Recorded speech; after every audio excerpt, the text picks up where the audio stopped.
Of the Horcrux, wickedest of magical inventions, we shall not speak nor give direction.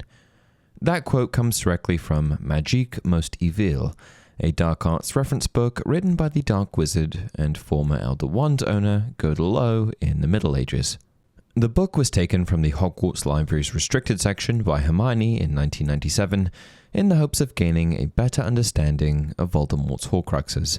However, shockingly, even a dark arts text written by a dark wizard refused to give information on the horrific magical practice that is Horcrux creation. We eventually find out that there have only been 2 dark wizards in history that have successfully created them.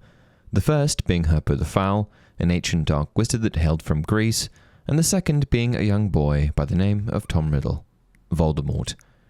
However, what I've always wondered is, why didn't more dark wizards create them? Sure, a dark text written by a dark wizard warns against it, but I can't imagine a driven and powerful dark wizard, likely fueled by ego, being too dissuaded by the words of another wizard. After all, it certainly didn't stop Voldemort. Are we really supposed to believe that, over the course of wizarding history, only 2 dark wizards have created them? Also worth mentioning is that there is an even darker text out there named Secrets of the Darkest Art, written by a Mr. Al Bullock. This book, according to Hermione, gives explicit instructions on how to make Horcruxes, detailing the entire procedure, still unknown to us, for their creation. So again, given that an entire book exists dedicated to outlining how they are created, I'm finding it increasingly hard to believe that only 2 wizards actually did it. Today we're going to be tackling the question of, did more wizards create Horcruxes than we realize? And if not, why didn't they? Let's dive in.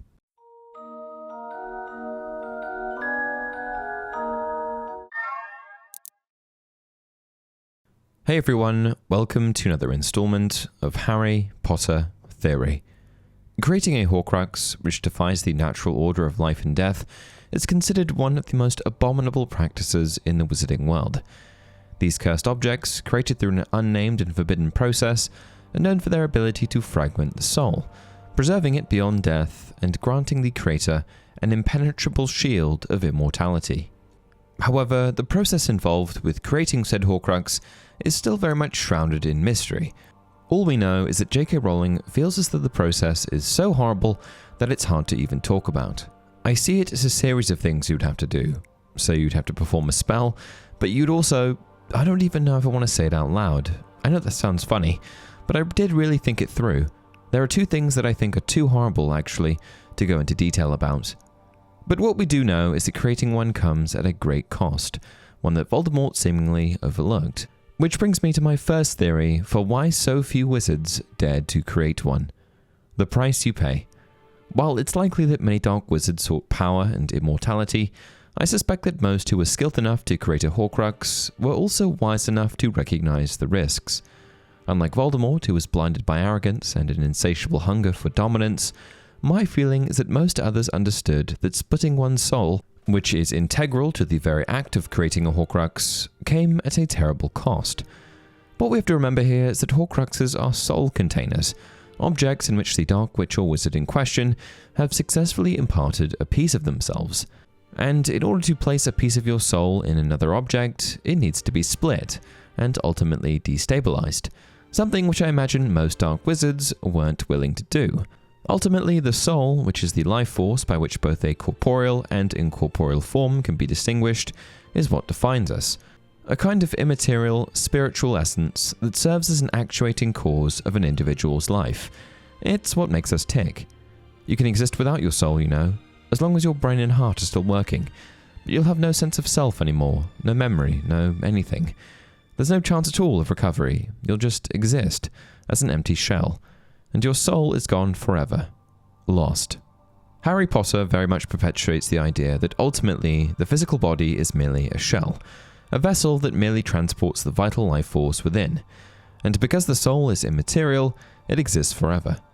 Therefore, tampering with the soul comes with a much greater risk than merely tampering with the physical body, and Horcrux creation is a process whereby you are directly tampering with the soul, risking not just your physical body in the corporeal form, but also your very essence, your identity and consciousness. While dark magic often comes with a price, even Avada Kedavra does, I don't think there's any other spell with the same consequences as Horcrux creation. And that's because the act of splitting the soul is not just a means of achieving immortality, but also an irreversible mutilation that leaves the wizard fundamentally incomplete. And if you still need further convincing, look no further than the physical representation of Voldemort's tarnished soul that Harry encounters when he goes to Limbo. Harry turns slowly on the spot, and his surroundings seem to invent themselves before his eyes. He had spotted the thing that was making the noises. It had the form of a small, naked child, curled on the ground, its skin raw and rough, flayed-looking, and it lay shuddering under a seat where it had been left, unwanted, stuffed out of sight, struggling for breath. Also, just to clarify something, many fans believe that the child on the floor of King's Cross in Limbo was the piece of Voldemort's soul in Harry, but that's not true. It has since been confirmed by Rowling that the baby represented the current state of Voldemort's soul. Alright, now here's theory number 2. More wizards have Horcruxes than we know. I know that Horcrux creation isn't something that's approached lightly by anyone. I mean, even Voldemort gathered as much information as he could prior to embarking on his Horcrux adventure. However, I find it truly hard to believe that, with information readily available in the form of a book, only 2 wizards have gone through with the process. Voldemort was short-sighted, and in some ways that provides a great deal of clarity on why he may have been just one of 2 wizards to attempt it. However, he can't be the only one that was arrogant and reckless enough to go through with it anyway. And as it turns out, I'm right. There have been more wizards that have attempted it. Wizards would have been looking for ways to do exactly what Voldemort did for years, and some of the ways they would have tried would have killed them. So I imagine it, well, they're huge parallels. Splitting the atom would be a very good parallel in our world. I do imagine that other people are going to have tried. I think it would be naive not to think that people have been trying for a long time, and thought they succeeded and hadn't, or else maimed themselves or killed themselves in the attempt. It's such a dangerous thing to do. Here Rowling reveals that, over the course of history, there were likely many others who attempted to achieve the very same thing as a young Tom Riddle. She also reveals in a fairly ambiguous way that most of them probably killed themselves or simply failed. But I don't think she's entirely shutting the door here on the possibility of someone else achieving it. My first piece of evidence is that the book, Secrets of the Darkest Art, the same book that outlines the entire process, was written by someone who is not credited as having produced a Horcrux. I theorized in a previous video that Al Bullock, the author, may simply be a pseudonym or pen name for Herpo the Foul, but I do admit that one's a bit of a stretch. I know that theory and practical application are 2 very different things, but for the author of this book to truly stand behind what they were saying and seemingly publish accurate information, they must have had first-hand experience with the process. Therefore, I suspect that either they themselves made a Horcrux, or they witnessed someone making a Horcrux. And given that the only 2 known Horcrux creators existed about 3,000 years apart, I'm willing to bet that it was someone other than Herpo or Voldemort. Therefore, I suspect that far more wizards have successfully created Horcruxes than we might have previously realized. Voldemort, after all, was incredibly arrogant, and one of his crucial mistakes was not keeping the existence of his Horcruxes a more well-kept secret. It's entirely possible that others created Horcruxes, but simply remained far more discreet about their existence. Voldemort's downfall was, in part, due to his hubris, his belief that he was the only wizard capable of such dark magic, and that no one would ever unravel his secrets. But true masters of the dark arts, those who understood the gravity of tampering with the soul, would have likely taken greater precautions. Voldemort was powerful, but ultimately it was ego that got the better of him. Maybe other dark wizards who created Horcruxes avoided the potentially fatal but simple mistakes of scattering them carelessly or leaving behind obvious clues. And unlike Voldemort, they may have chosen to create only one Horcrux rather than recklessly dividing their soul into multiple fragments, damaging it to the point of severe destabilization. They may have also hidden their soul fragments in far less conspicuous locations, places that held no sentimental value. Voldemort was well known for his desire for grandeur, power, and recognition. He also had an ego that was completely out of control.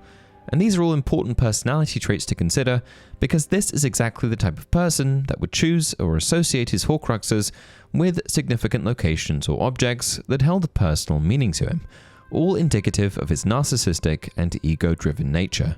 To him, it was somehow more satisfying to have his Horcruxes linked to his own history and achievements. It was also a slap in the face to those who were associated with the artifacts he ended up using, as he was able to desecrate their legacies by corrupting these precious objects with his dark magic. Horcruxes were Voldemort's trophies, but they also left a highly avoidable trail of breadcrumbs that led to his demise. So linger on this question. If there are any dark wizards that succeeded in creating Horcruxes, who's to say they aren't still out there, lurking in the shadows? Now for my last point on the topic.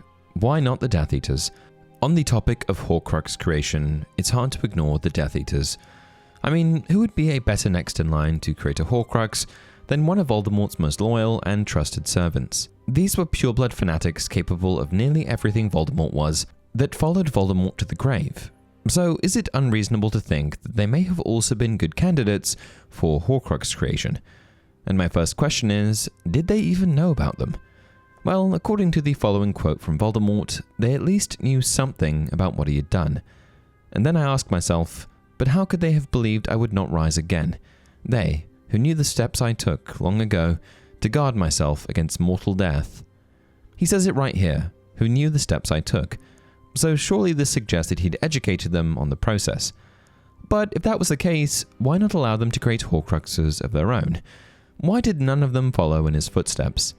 Nearly all of his followers were capable of committing the same kinds of atrocities as him, so it's not unreasonable to think that they would also be able to go through with the same unthinkable Horcrux creation process. Here's what I think. I think that Voldemort told his followers about Horcruxes, but I don't think that he ever delved into the specifics. And I think that the reason that he never delved into the specifics wasn't to hide the process from them, but because he didn't believe that they were strong enough to go through with it.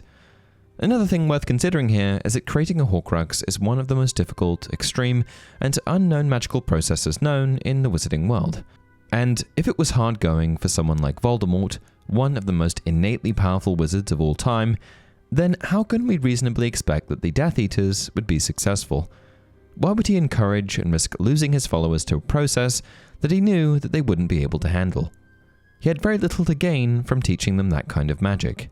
Voldemort felt that he was better than everyone, even his followers, and in a best-case scenario, one of his own followers would be rivaling his power, something he would never allow. And in a worst-case scenario, he'd have less servants. Voldemort thrived on control, ensuring that no one, not even his most loyal Death Eaters, could challenge his dominance.